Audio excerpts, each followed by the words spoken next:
लेकिन ऐसा लग रहा है जैसे कर्नाटका के सभी लोग इसी गांव में समा गए आकर। और माशाल्लाह ये जो जोश, ये जो जज्बा और जोश जज्बे से ज़्यादा आप लोगों ने जो सब्र दिखाया है, क्योंकि ये जो टाइम हम लोग को बताया गया था कि 10 बजे हमें आना है, लेकिन माज़रत चाहते हैं फ़्लाइट मिस हो गई है। फिर बेलगाम कहाँ से आए हम लोग? हाँ, गुलबर्गा से। हाँ, गुलबर्गा से आए हैं और फिर आने में 4 घंटे का सफ़र था।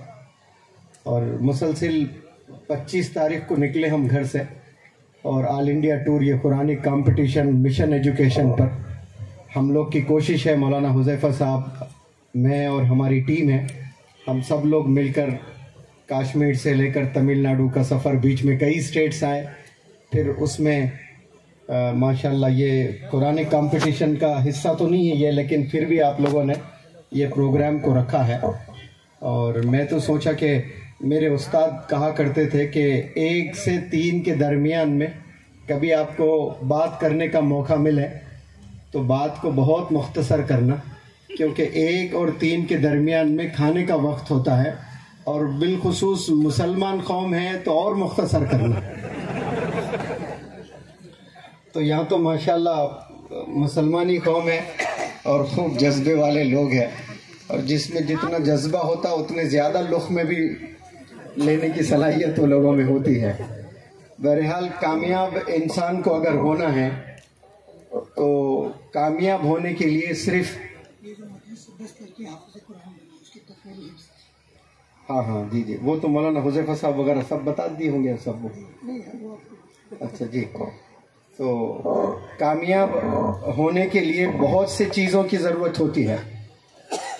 बहुत मुख्तसर में बात रखूँगा, और शाम में फिर बीजापुर में प्रोग्राम है, और कल वैजापुर में प्रोग्राम है, और जो यस्टरडे वाला जो कल होता है, यानी गुजरा हुआ कल, वो बेंगलुरु में था।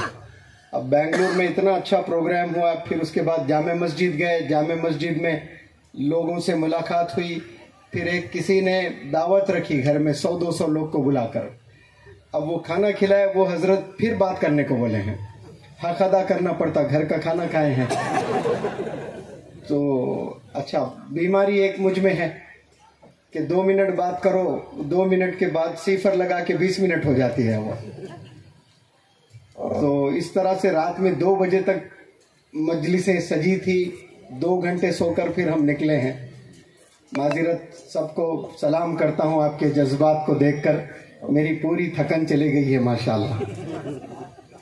और कुछ 2-3 अहम बातें मैं इंशाअल्लाह आप लोग के पास में अमानत की तौर पर आप सब लोग को देकर जाऊंगा इंशाअल्लाह। और बिलखुसूस नौजवान बच्चे अगर इन बात को सुन लें तो आप ज़रूर इंशाअल्लाह कामयाब होंगे।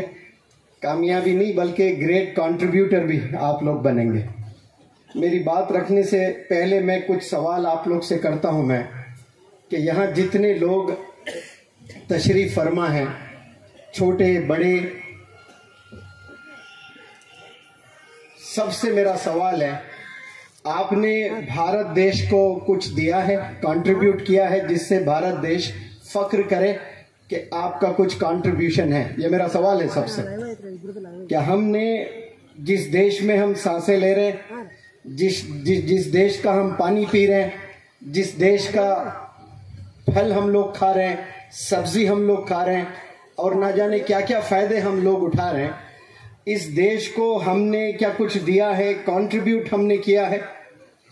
आपके मेरे घर में कितनी चीजें हैं? हमारे और आपके घर में रेफ्रिजरेटर है, हमारे और आपके घर में ग्राइंडर है, हमारे और आपके घर में वॉशिंग मशीन है, हमारे और आपके घर में गैस सिलेंडर है, हमारे और आपके घर में 2 व्हीलर्स हैं, हमारे और आपके घर में कार्स भी है। अगर ये मुसलमान बनाकर दुनिया वालों को देता तो रोजे क़यामत में अल्लाह जहन्नुम में डाल देंगे कि तूने क्यों इजाद किया, बहुत गलत काम किया। अल्लाह पकड़ेंगे इसको? बिल्कुल नहीं पकड़ेंगे, बल्कि इसका सवाब मिलेगा आपको। जहाज मुसलमान कोई बनाता, उस पर जितने लोग हज पर जाते, उम्रा जाते, तो वो सवाब मिलेगा कि नहीं मिलेगा? पहली माएँ कपड़े हाथों से धो धोकर उनके हाथ का क्या हाल होता, इमेजिन करें। एक एक घर में 12-15 बच्चे हुआ करते थे पहले। फुल स्टॉप नहीं था, कामा था पहले। अब एक पे ही फुल स्टॉप है। 10 लोगों से मशवरे करने के दूसरा होना है कि नहीं होना है। पहले कामा था, मालूम ही नहीं था फुल स्टॉप वगैरह। 10, 12, 13 बाद में बच्चों के नाम भूल जा रहे तो फुल स्टॉप लगाते थे। अरे नहीं, अब याद नहीं रह रहे कौन कौन बच्चे। बड़ी टीम हो गई, क्रिकेट से ज्यादा बड़ी टीम हो गई है अब, लिहाजा फुल स्टॉप करो, रहम करो थोड़ा सा। तो फिर एक एक माँ 12-12 बच्चों को खाना खिलाती थी, मसाले पीसती थी, ग्राइंडर नहीं थे, कपड़े खुद के हाथों से। अभी डायपर वगैरह है, पहले ये नहीं थे। पहले खुशबू ही खुशबू होता था घर में। बच्चे पैदा हुए पेशाब करके ऐसा महक होती थी, तो माएँ धुलाती थी। कपड़े धोना हाथों से कितना पेन होता आप इमेजिन करें। और एक अल्लाह के बंदे ने वॉशिंग मशीन बनाई, और जिसने भी बनाई वो वॉशिंग मशीन, वो तोहफतन क्या उसने अपने माँ के लिए बनाई या फिर दुनिया के तमाम माँओं के लिए तोहफा बन गया। वो सारी माँओं के लिए तोहफा बन गया है। जो भी रेफ्रिजरेटर पहले खाना बनाते तो 4 घंटे में खाने खराब हो जाते अगर टेम्परेचर 50 डिग्री का होता। आज 10-10 दिन रखकर भी आप खाना खा सकते हैं। जिसने भी इजाद किया, लाइट बल्ब इजाद किया, ये माइक किसी ने इजाद किया, इतने लोग सुन पा रहे। अगर ये ना होता, अभी इलेक्ट्रिसिटी चले जाए तो क्या आप मेरी आवाज आपके कानों तक जाएगी? सवाल ही नहीं है, जा ही नहीं सकती आपके। किसी ने इजाद किया है। वैसे मैं और आप, हमने कुछ किए? चलो हमारा छोड़ दें, मेरे और आपके वालिदैन ने कुछ किया? मेरे और आपके ग्रैंडफादर्स ने कुछ किया है? कुछ नहीं किया। हमने दिया ही नहीं देश को। हम देकर फख्र महसूस करना कि हमने देश को ये चीजें दिए हैं। हाँ, दिए हैं कुछ जरूर, ऐसा नहीं कि कुछ नहीं दिए, ये नहीं कह रहा हूं मैं। दिए जरूर है, लेकिन हम और भी दे सकते हैं। ये टेक्नोलॉजी का जमाना है। अब ताजमहल बनाए, हमने दिया, दुनिया वालों ने देखा उसको और अभी भी देख रहे हैं माशाअल्लाह। और ताजमहल पे बात छिटी तो मैं बात भी बता देता हूँ। मेरे स्टूडेंट्स को लेकर गया था ताजमहल, लड़कियां मेरे पास में आई थी, कई सारे फोटोग्राफ लेना चाहते हैं आपके साथ, पीछे ताजमहल होना चाहिए।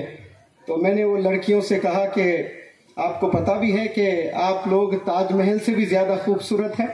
तो एक लड़की हिम्मत जुटाकर उसने कहा कि सर आप तो खुश करने बोल रहे हो, झूठ बोल रहे हो। कहाँ ताजमहल और कहाँ हम? ताजमहल तो 7th वंडर है और आप ऐसे ही खुश करने बोल रहे हो। तो फिर मैंने लड़कियों को बताया कि मैं जो कह रहा हूँ, my words have utter reality, मेरे बातों में 100% सच्चाई है। Taj Mahal is handmade and you are god made. Taj Mahal को इंसानों के हाथों ने, लेबर ने बनाए हैं और आपको रब ने बनाए। तो कितने स्पेशल। आपके इंजीनियर कौन है? आपके इंजीनियर अल्लाह सुब्हानहू तआला है। और ताजमहल के इंजीनियर्स कौन है? लेबर ने बनाया है। और हमें और आपको किसने? अल्लाह ने बनाया। तो हम कितने स्पेशल है, कितना फख्र महसूस करना चाहिए। ताजमहल से करोड़ों करोड़ों करोड़ों दर्जा आप बेहतरीन हैं। लेकिन अफसोस हमने गलती कर बैठी है कि हमने रियलाइज नहीं किया कि हम कौन हैं, हमारी क्या शख्सियत है, हमारा क्या प्राइस है। हमने आज तक ये रियलाइजेशन ही नहीं है हमारे में। इसीलिए हम लोग अपने आप को कमतर समझते हैं। और जो इंसान एक दफा अपने आप को कमतर समझ लिया तो वहीं से उसकी हार शुरू हो गई है। बिल गेट्स ने एक जबरदस्त बात बताई दुनिया वालों को। बिल गेट्स को तो शायद सब लोग जानते हैं। उसने कहा कि if you are born poor it's not your mistake.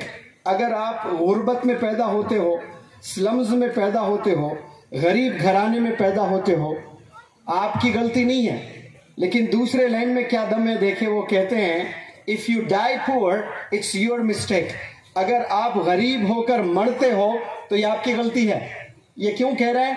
ये इसलिए कह रहा है कि अल्लाह सुब्हानहू तआला ने जबरदस्त 2 आंख दिए हैं, 2 हाथ दिए हैं, 2 पैर दिए हैं और ब्रेन, माइंड जिसको कहते हैं, जिसकी वजह से अल्लाह ने हमें अशरफ बनाया। इतने मखलूक अल्लाह सुब्हानहू तआला ने बनाए हैं, लाखों करोड़ों हैं, परिंदे हैं, जानवर हैं, आप मुकाबला कर लें उनसे। क्या कोई इंसान जानवर से तेज दौड़ सकता है? जवाब दें आप लोग, सब लोग जिंदा होने का सबूत दें। आप लोग बैठे तो हैं जोश में, लेकिन क्या वाकई सुन भी रहे हैं मुझे? क्या यहाँ कोई अल्लाह का बंदा है जो हरन से तेज दौड़ सकता है? यस नो में जवाब, इंग्लिश में जवाब दें। क्या परिंदों से तेज उड़ सकते हैं कोई? मछली से तेज तैर सकते हैं?